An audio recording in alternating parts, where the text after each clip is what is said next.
Hey, what's holding your business back right now from achieving peak profitability and efficiency? So, here at Integrity Business Advisors, we specialize in helping businesses create clarity, confidence, and results. So, we know the challenges that come with running and scaling a business, and we're here to provide you expert guidance every step of the way. We're fractional CFOs and profitability advisors with decades of experience working with contractors and business owners that are earning between 1 and 50 million annually. So, whether you're dealing with tight profit margins, inefficient operations, or struggling to achieve consistent growth, we help you to create a thriving business that's not only profitable, but also sustainable. So, our mission is to help you take control of your financials, plan for success, and execute with precision so that you can focus on what truly matters. So, today, I'm going to talk about the three pillars of success to increasing profitability and getting you going in the right direction to hit your goals. So, with that, pillar number one is trust your financial numbers. Accurate financial numbers are the foundation of every successful decision you make in your business. Without this trust, you're navigating blindfolded. So, here's a real life story for you. Joe is a contractor who grew his revenue to $12 million annually. So, despite his success, Joe was constantly stressed out about cash flow and the $1 million that he owed on his credit line. Jobs would finish, but he'd run out of money before collecting payments. His reports didn't align, and he didn't trust the profit margins he saw on paper. Things just weren't flowing the way that he needed them to, or that they should have been for that matter. So after diving into his books, we found the issue. His job costs weren't properly categorized, and his overhead was excessive in comparison to his revenue. So once we brought the solutions to reduce his expenses, Joe was able to trust his data and confidently grow his bottom line, which is exactly what he needed to do. So this change helped him grow profitability and eliminated sleepless nights while he was worrying about cash flow all the time.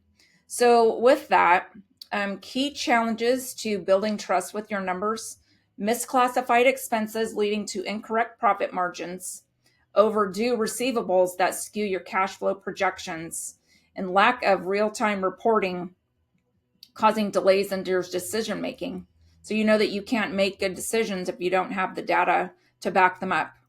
So here's how to build trust with your numbers. Number one, implement systems. Use accounting software that provides clear reports like QuickBooks or Xero.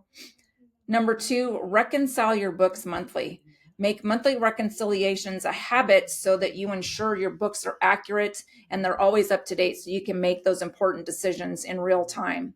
Hire an expert. So partner with a financial advisor or a CFO to audit and refine your numbers. This also gives you trust trust in your numbers because you've got a professional who knows what they're doing and is like a go-between between your bookkeeper and your CPA for your taxes. It's always important to dig into the middle piece. So your action step would be to review your profit and loss statement or your P&L, however you say it, and ask yourself, are there any expenses that you're unsure about? So that's where you want to start, is getting clarity on the ones you're not sure about and anything that looks off. Pillar number two, having a game plan, or as some people call it, a strategic plan. So imagine trying to build a house without a blueprint. That's what running a business without a strategy plan, without a strategic plan, that's what it looks like. So a game plan gives you clarity and purpose and measurable steps to advance and achieve your goals. So here's another story for you. John, who is also, I've changed the name. He's a pool contractor with $1.5 million in annual revenue. He felt like he was spinning in circles when we got together. He wanted to grow, but didn't know where to start.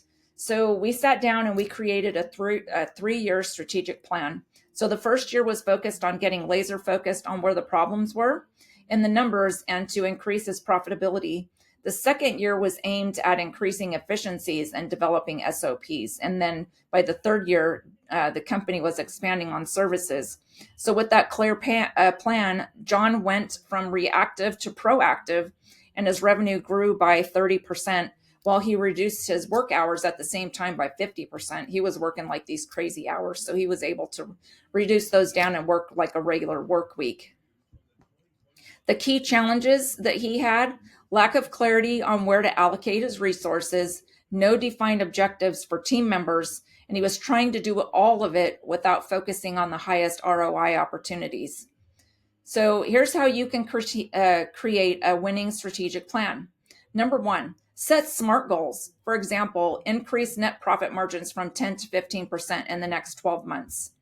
Define the milestones. So break that goal down into quarterly objectives.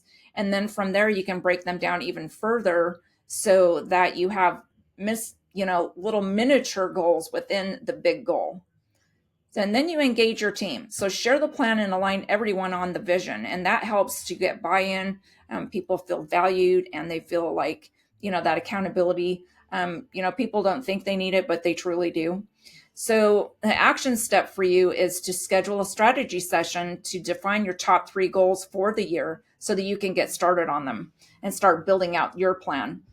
Which brings us to pillar number 3, execute on the game plan. Even the best laid plans fail without proper execution. We all know this. The pillar is about turning your vision into reality by creating a culture of accountability and action. So how you would effectively execute your plan is to create the action plan, right? So break your strategy into tasks and deadlines. Give yourself deadlines on when you want each task to be completed. Use dashboards so you can track key performance indicators, so like your revenue growth or your cash flow.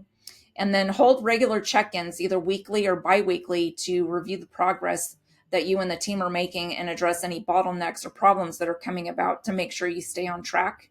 So the action step here is to write down 3 actionable steps to take this week that align you with your strategic plan. So that's what I've got for you today. I hope that you found this to be helpful for you, and I will see you on the next video. Take care.